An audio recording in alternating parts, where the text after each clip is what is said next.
to Welcome. see you today. Good to see you. Tell us a little bit about yourself, who you are, and how did DeJuan Claiborne get his start? So DeJuan Claiborne is a former um, athlete from Little Rock, Arkansas, who was always a star in different sports. Came from a two-parent household, two God-fearing parents that are still happily married. They just came up on their 40th year anniversary. And so DeJuan is a God-fearing Christian man that is here to utilize his platform to allow his light to shine.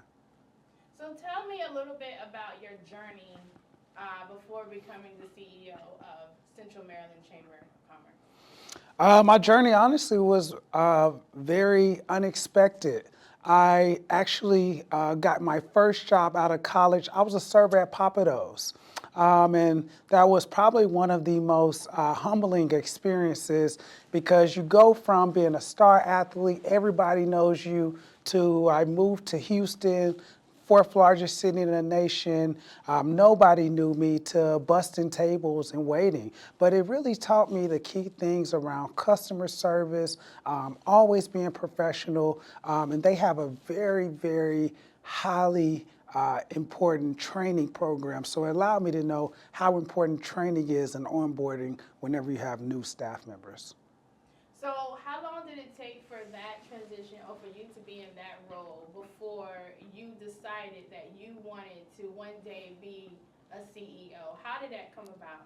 You know, it's interesting when people meet me, and I've probably taken this more lightly than I should. They always see more than me that I've seen in myself. So even when I was a server at Papados, the managers knew like, hey, you won't be here long. And I wasn't. A couple months later, I became a manager at Sam's Club.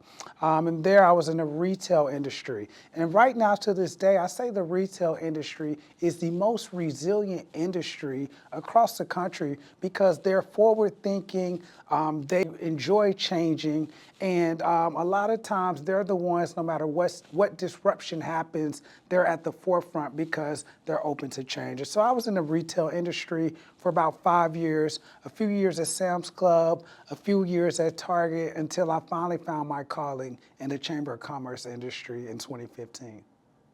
So in your mind, you would say that you've always kind of had the drive to be a leader.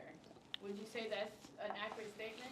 Yeah, I always had the drive to be a leader. I didn't realize that I was demonstrating leadership qualities just because this was who I was. I was never a follower. I always kind of took my own pathway. I always stood up for others when they couldn't stand up for themselves. And I always had a lot of supporters. And so once I really started tapping into leadership, thought leadership, serving leadership and what those things mean, I was actually able to start incorporating my version of a transformational leader. So would you say are maybe 2 to 3 main qualities that a person should have to make them an effective leader? First thing is be a good listener. A lot of times people are always doing most of the talking. So I have a leadership saying, be more interested than interesting. Be more interested in the person you're talking to, asking those right questions than interesting. So if I'm in a situation where I'm doing all the talking, I'm like, all right, Dewan, slow down. We know you love the chamber, you know you're passionate about the community, but dig in a little more, ask the right questions where you can learn more about the person you're talking to. So being a good listener. The second one is kind of what I said, asking those right questions. Questions are so powerful. And when you learn to ask the right questions, people will tell you what issues they want you to help solve. And then the third thing is integrity. Be a man of your word. If you say you're going to do something, do it. If you are a leader of an organization, no matter if your team fails, in my situation, if your board fails, your staff fails, you step up and take that public ownership and humiliation as the leader of the company. Don't pass the buck on anybody else. Have integrity and always take accountability because that's how you can change things in the future. That's very good. Those are very good points. So tell me one of the most uh, standout times that it was challenging for you to be a leader. I would say when I first got in the chamber industry. So I wasn't lucky like some presidents where, you get recruited outside in to run the organization. I worked my way up. So I started in 2015 as a director of special events. And honestly, I didn't know anything about office politics. I didn't know anything about government, advocacy, how those things work. And so it was really challenging for me. It was really challenging learning just business dialect, acumen, how things get done, how to work with elected officials. I was clueless. However, I quickly caught on and I began to scale and set records and thrive. And so from there, I was trained at one of the top 10 best chambers in the country. I didn't know it at that time, but got some grade A training for like 3.5 years, broke a lot of records. Then I was blessed to eventually run my own chamber. Yes, that it truly is a blessing. And you did talk earlier a little bit about your faith. So how have you incorporated your faith within your organization? Really just realizing that it's not about me, In a role where you're a change management expert, you get a lot of people that love you, but you always have those few that are really loud that really don't. And so I have to remind myself that one, you can't make everybody happy. Two, I am here called by God to lead his people in a certain way. So I have to remove my feelings to the side. And then three, I am called to conquer. And so wherever I go, I am bringing excellence. I want the best people around me. I want our work to be the best. I want everything to be done with excellence because we are called to conquer. Dewan, let me tell you, you have done some amazing things. Conquer is not even the word. I mean, you have excelled a lot since becoming the new CEO for the Central Maryland Chamber. Talk to me about some of the things that you've accomplished over your first year. Wow, and it's amazing that we're saying, 1 year. But just to say a few things, we successfully relocated our building. Our last office, it wasn't handicap accessible. We only had stairs to get up the stairs.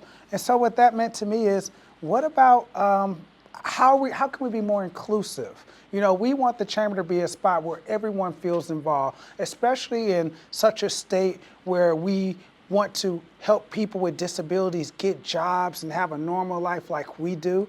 So as a chamber, we want to do business with anyone, no matter what you look like or if you have any disabilities. And so that was really major, moving locations to Hanover. Another one was our educational foundation.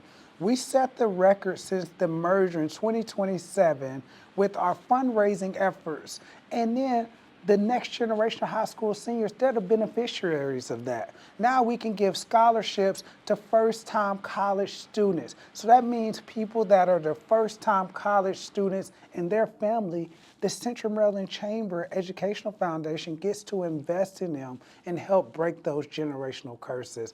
And so to say a couple of things, those are a few things that stood out this year. Wow, that is amazing. Like the effort that you have made, the changes that you have already begun to make, it's just exploding with excitement and joy, and I'm so proud of all that you've done. So what do we have to look forward to in your next year?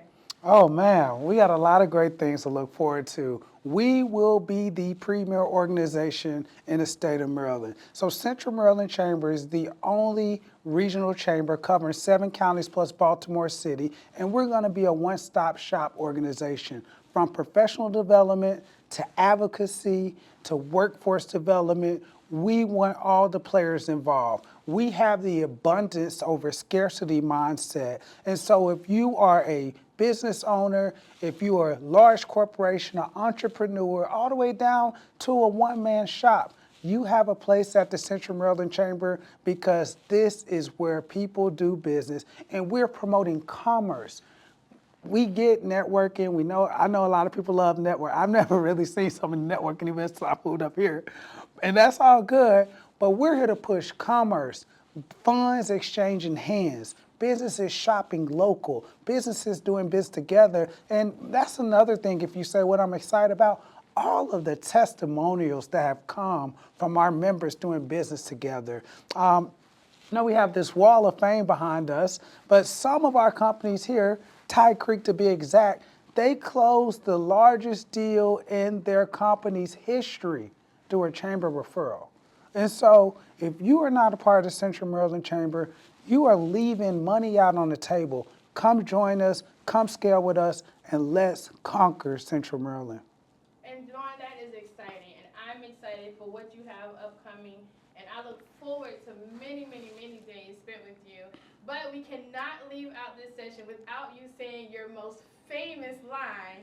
We are Stronger together. awesome. Yes. Thank you so much, Dawn. It has been an exciting time with you today. I appreciate you, and I look forward to what the Central Maryland Chamber of Commerce has going on next. All right, thank you, D&K Media Team. Remember, when you shop, shop local. Also, when you shop, shop chamber. Why? Because we're stronger together.